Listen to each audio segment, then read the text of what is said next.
नमस्कार, आप देख रहे हैं प्राइम इंडिया न्यूज।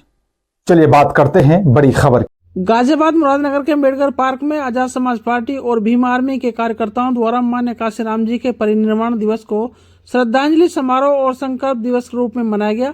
इस अवसर पर आजाद समाज पार्टी और भीम आर्मी के कार्यकर्ताओं ने मुरादनगर स्थित अम्बेडकर पार्क में की गई संकल्प सभा में बढ़ चढ़कर हिस्सा लिया और कार्यकर्ताओं के अलावा आसपास के क्षेत्रीय लोगों ने भी मान्य काशीराम जी को श्रद्धांजलि सुमन अर्पित किए।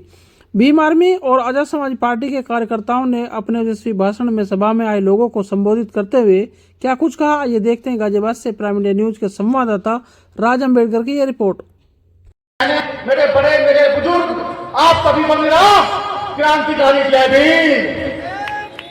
साथियों, आज जो हम यहाँ पर इकट्ठा हुए हैं, माननीय काशीराम साहब का परिनिर्वाण दिवस है और माननीय काशीराम साहब वो शख्सियत है जिन्होंने उत्तर प्रदेश के अंदर बहुजनों के अंदर उस आवाज को जगाने का काम किया और बहुजन समाज को शासक बनने का काम किया, शासक बनाने का काम किया।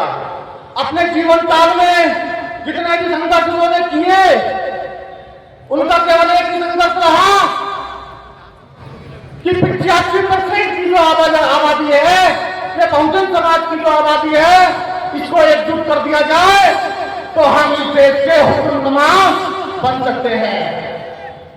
वही काशीराम साहब की थी वो विचारधारा बहुजन समाज की समाप्त हो गई और हमारा बहुजन समाज की हालत आज आप देख सकते हो कि बहुजन समाज की क्या हालत है। साथियों, उसी विचारधारा को लेकर जो बाबा साहब ने चलाई थी, जो माननीय काशीराम साहब ने चलाई थी, जो ज्योतिबा फुले ने चलाई थी, जो छत्रपति साहू ने चलाई थी, उसी विचारधारा को लेकर एक व्यक्ति सहारनपुर की धरती से पैदा होता है और उस व्यक्ति का नाम होता है एडवोकेट चंद्रशेखर आजाद। बहुत घर में बैठ के नहीं होता, हम इधर उधर न बैठ के सिर्फ सामने बैठने चाहिए, क्योंकि हमें इस प्रोग्राम को बनाना है, हमें इस प्रोग्राम को सजाना है, क्योंकि ये प्रोग्राम आपका है, इसे दुनिया देखेगी।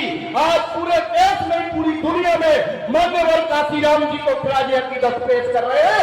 माननीय काशीराम जी ने जो 1934 में पंजाब के रोपड़ में जिले में पैदा होते हैं, उन्होंने संघर्ष करते हुए उन्होंने DS4 बनाया, उन्होंने बामसेब बनाया, उन्होंने 84 में पार्टी को बनाया और जो दलित भाइयों के हालात थे, जो SC/ST OBC भाइयों के हालात थे, उनके आने से पहले ये हालात थे कि न हमें कोई मंदिर में घुसने दिया करता था, न चारपाई में बैठने दिया करता था, न कुएं से पानी लेने दिया करते थे, न हमारे बेटों की बारात चढ़ने दिया करते थे।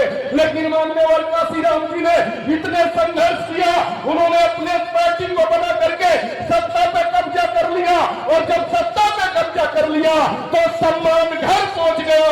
सरकार लखनऊ में बनी थी, सम्मान हमारे घर पहुंच गया, लेकिन काशीराम साहब, बाबा साहब डॉक्टर भीमराव,